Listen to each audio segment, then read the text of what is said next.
This episode of Goniometric Measurements is brought to you by the triquetrum. Do you even know where that is?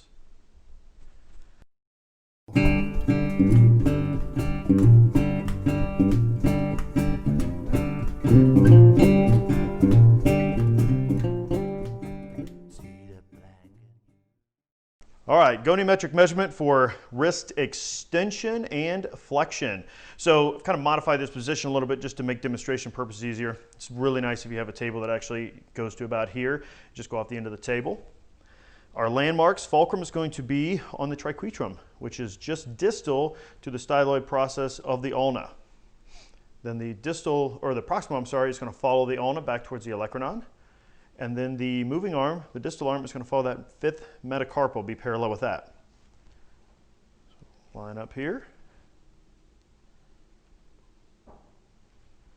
All right, and then just go ahead and flex your wrist as much as you can. Make sure everything's lined up good. Actively, she's at 75 degrees. I'm going to apply a little bit of pressure, just a nice little firm infeel, to 80 degrees of passive wrist flexion. Now go ahead and extend, same landmarks. Go ahead and extend up for me as best you can. All right, keeping that parallel with that fifth, along that ulna.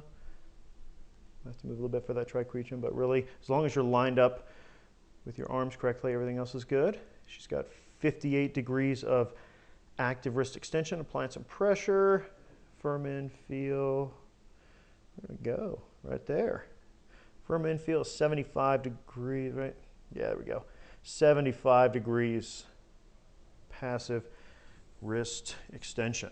So, MMT, again, it's really nice if the table's right here.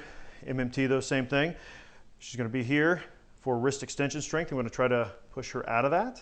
And with wrist flexion, go ahead and supinate. Awesome. Pulling her out of that as well. So let's do wrist extension first. Again, there's no plus or minus, so try to lift your wrist up as high as you can. Awesome. Full range of motion, bring her out of that just a little bit. And don't hurt the patient, so be gentle. So try to get along those metacarpals here, stabilize here. I'm not stabilizing on the extensors, because that's the muscle we're trying to do. On three, don't push you down. 1, 2, 3, hold, hold. All right, patient went through full range of motion against gravity. Really, she didn't hold that strong resistance. There was a little give, so she didn't earn the 5. We're gonna keep her at a 4. If she couldn't move at all, gravity minimized, just like this. And then a 2 is any motion going on through there. And palpate for your 1 and 0. So now wrist flexion, up like this. Again, I'm going to kind of stabilize underneath. So go ahead and flex your wrist as much as you can.